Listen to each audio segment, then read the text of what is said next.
quando a gente pensa em política de drogas, a gente tem que pensar o seguinte. Faz bastante tempo que a gente está proibindo droga.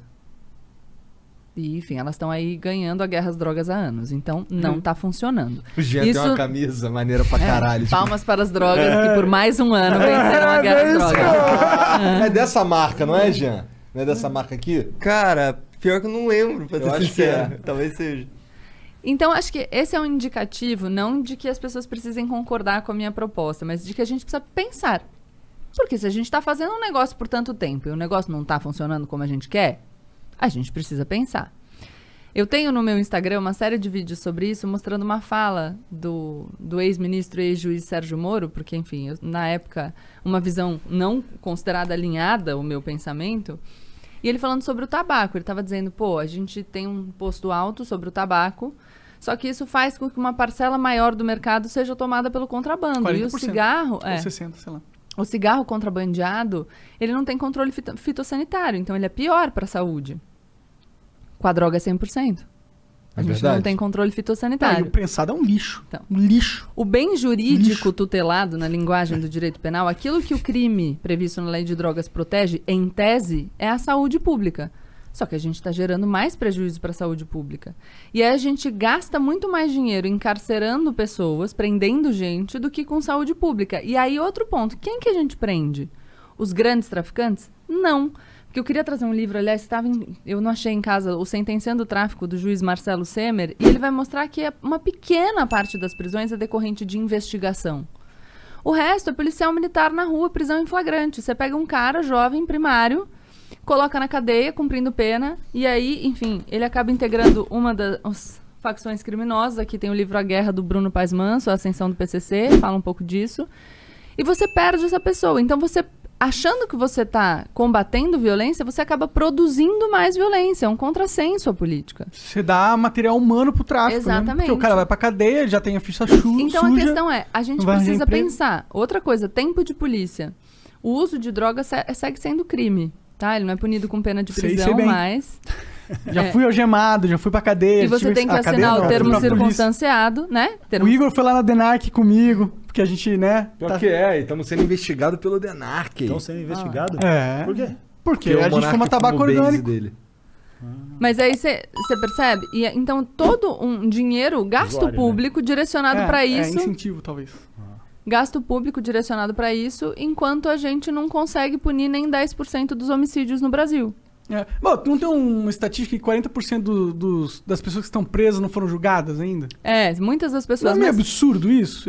Pra mim parece um absurdo, crime contra a humanidade isso aí. É um absurdo isso, mas aí a gente tá falando de uma outra questão. Claro. Que tem a ver com lei de drogas também, porque a maioria dos presos em flagrante permanece preso, então tá preso cautelarmente até o final do processo. Mas se a gente pensar em total de população carcerária, você vai ter mais de 40% de presos por crimes relacionados a drogas. Você tem na população carcerária feminina 60%.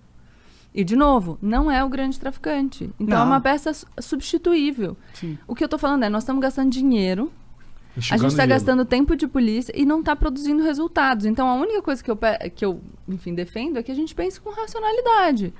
Cara, bora debater. Não precisa concordar comigo não, cara, mas não está funcionando. Só que sem medo, não adianta a gente debater, tipo, não posso falar sobre esse assunto, porque a gente não sai do lugar. Bom, a gente conversando com o Eduardo Bolsonaro sobre essas paradas aí, ele disse que a principal razão para ele ser... Não sei se era a principal razão, mas uma das razões para ele ser contra, tipo, legalização ou descriminalização era que ia botar na rua um monte de gente, porque o cara não pode ficar preso por conta dessa parada de um crime que nem existe mais. Abolício crimes. E aí ele falou também que... Mas aí a questão é... Olha, eu sou contra a descriminalização porque vai botar na rua pessoas. Então você é contra a descriminalização porque você é contra que essas pessoas fiquem na rua, ponto. Porque se você acha que o crime não deveria existir, não te interessa o pretérito. E aí vem o que ele falou depois. O que ele falou depois é o seguinte, muito mais... Por exemplo, às vezes a gente pega... Não tô falando que eu concordo, beleza? Tô relatando. Claro. Ele disse que às vezes a gente pega um cara que cometeu outros crimes e a gente consegue prender ele porque ele tava com droga. E aí a gente consegue botar ele na cadeia. Então, às vezes... Caralho, mas...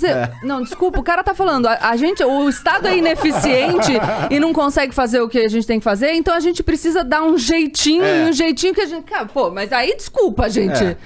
A falha do argumento tá nele mesmo, nos dois. Não faz nenhum sentido. Então, mas aí a gente foi conversando sobre isso um tempo e não avançamos. Mas... Que bom. É que não vai mudar a ideia do Eduardo Bolsonaro sobre drogas ao vivo num programa, né? Mas é importante a gente poder debater para as pessoas que estão escutando. Eu acho. Ô, Eduardo, talvez eu tenha falado merda, mas foi isso que eu me lembro. Mas é muito complexo o assunto, né, cara?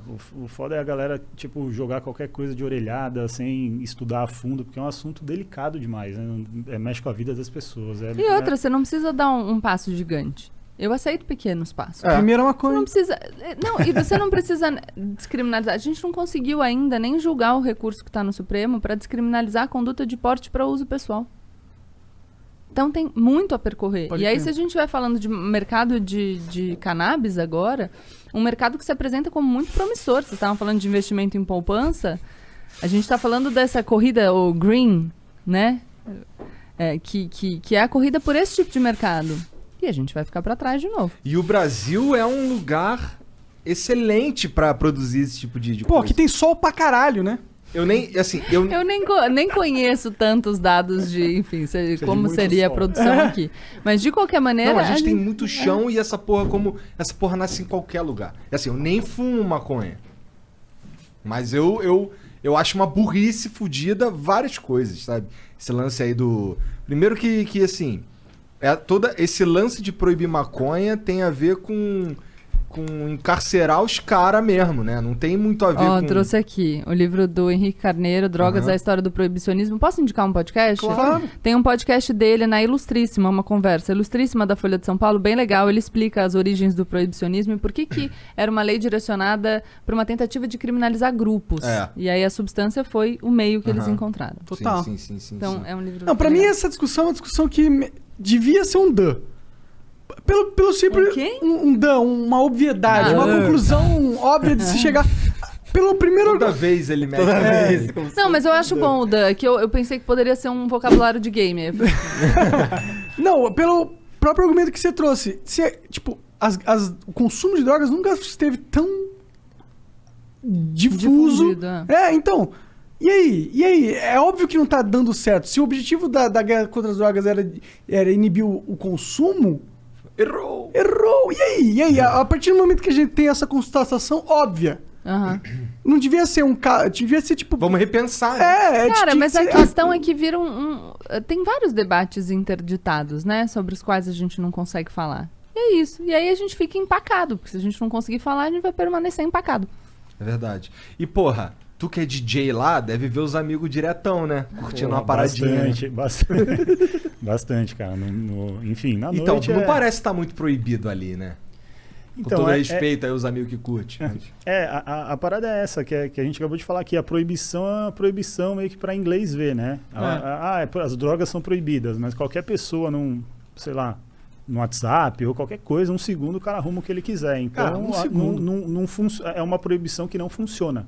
Na real, é minha simbólico, leitura. e aí Então, se você pensar quem é que sofre com essa proibição, você vai entender por que ela existe. É verdade. E o que eu É acho simbólico em determinados lugares. Em Mas outros lugares é bem concreto. o que eu Se acho tiver que a cor errada, não é tão simbólico, né? O que eu acho que é Dependendo o- da cor da pele é concreto, dependendo é Da bairro simbólico. onde você tiver, a roupa que você tá vestindo. E o que eu acho absurdo também, por exemplo, para uso medicinal, né, é uma complicação, porque parece que é legal, né, o uso, mas não é legal a importação, né?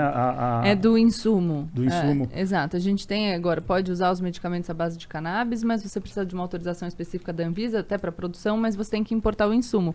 O que também é um problema, porque você estará comprando o insumo de outro país, que é quem vai ganhar o dinheiro pela venda do insumo. Tipo, Que é assim, Economicamente, fácil de produzir. devia ser um dano, né?